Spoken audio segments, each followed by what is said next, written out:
Welcome back into Talking Fitchburg. Joining me this afternoon, a Fitchburg resident like no other. It's Bill Kinney, and a historic name here in Fitchburg. Bill, thank you so much for coming in. This is part of the Historical Society interviews that we do, kind of learning some history in Fitchburg. And as I said, the Kinney name around Fitchburg, I think that's pretty legit name here. Yeah, we've been here since 1844. Great-grandfather, great-great-grandfather actually, and his brother came here from Ireland, of course. And yeah, we've been here ever since, on Irish Lane. Irish Lane. Home and famous to the Kinney farm. So what we want to talk to you about, it's wintertime now. So we kind of wanted to pick your brain about what was life like on the farm when you were growing up in the wintertime. Now, certainly this winter's been a little strange. You and I were kind of discussing that before we started this. But talk about maybe like the chores that you did in the wintertime. A lot different than it is today.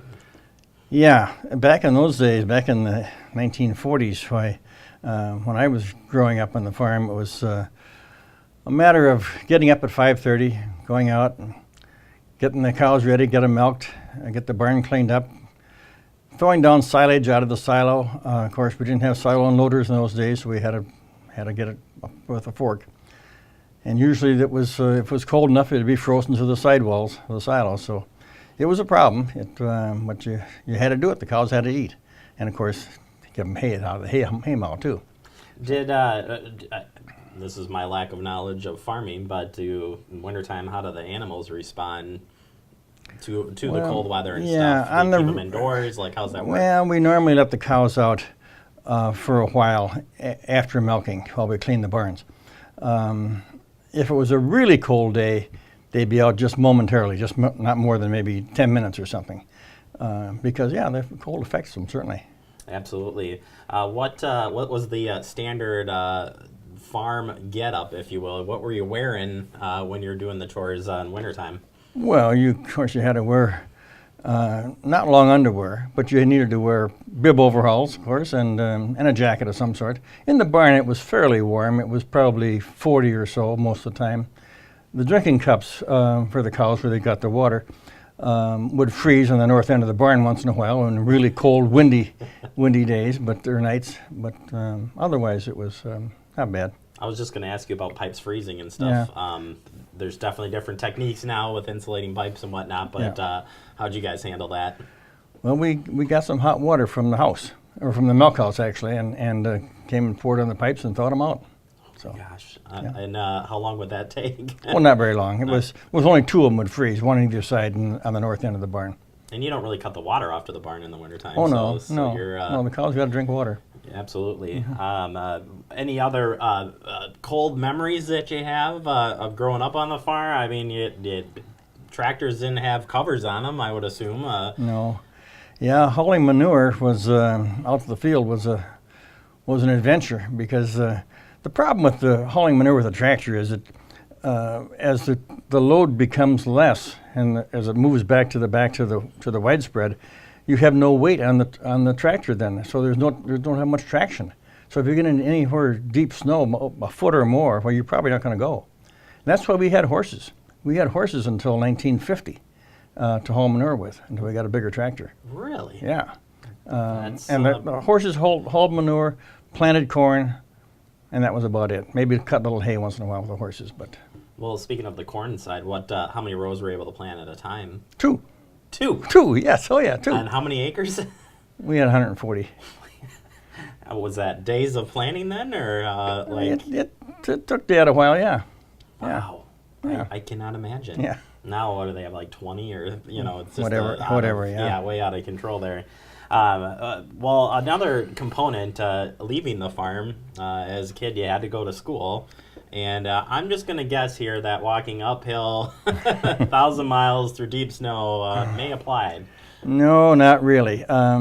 Actually, believe it or not, I hardly ever walked to school, because Dad wanted us in the barn as long as possible. We run in the house and get some breakfast and get cleaned up a little bit, and he'd take us to school in the car or the truck, because, like I said, he wanted us in the barn as long as possible in the morning. So hardly ever walked to school. I rode my bicycle once in a while, but not very often.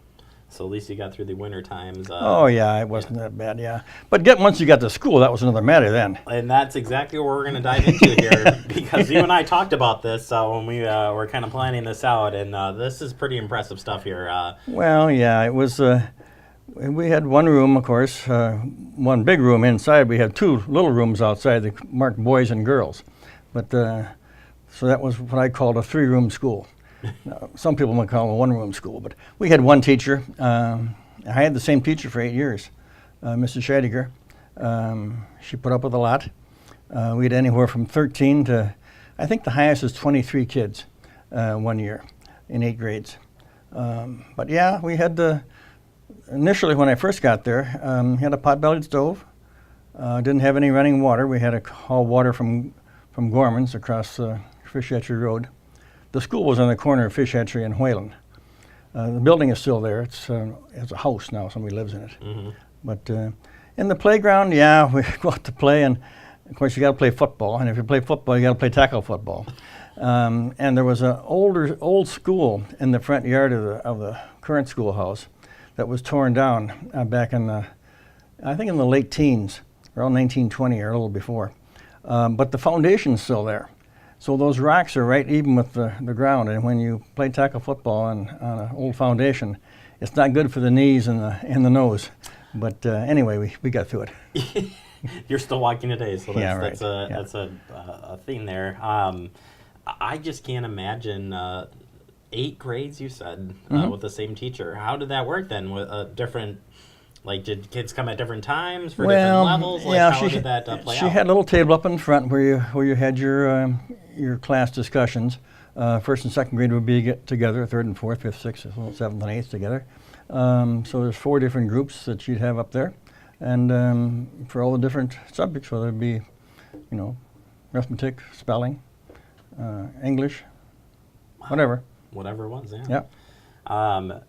Any wintertime, again, cold wintertime, did they ever cancel school? Like, how did that all work out? Well, I don't remember ever canceling school, but they may have once in a while. Another thing about the wintertime was we had a basement in the school, which was nice. The ceiling wasn't very high, but it was high enough to put a basketball hoop up about 7 feet, and there was it might have been a 10-foot ceiling, because there was room above the basket. You could arc your shot a little bit? A little bit, but not much. Pretty much straight shots. But we played a lot of basketball down there in the wintertime, that's for sure.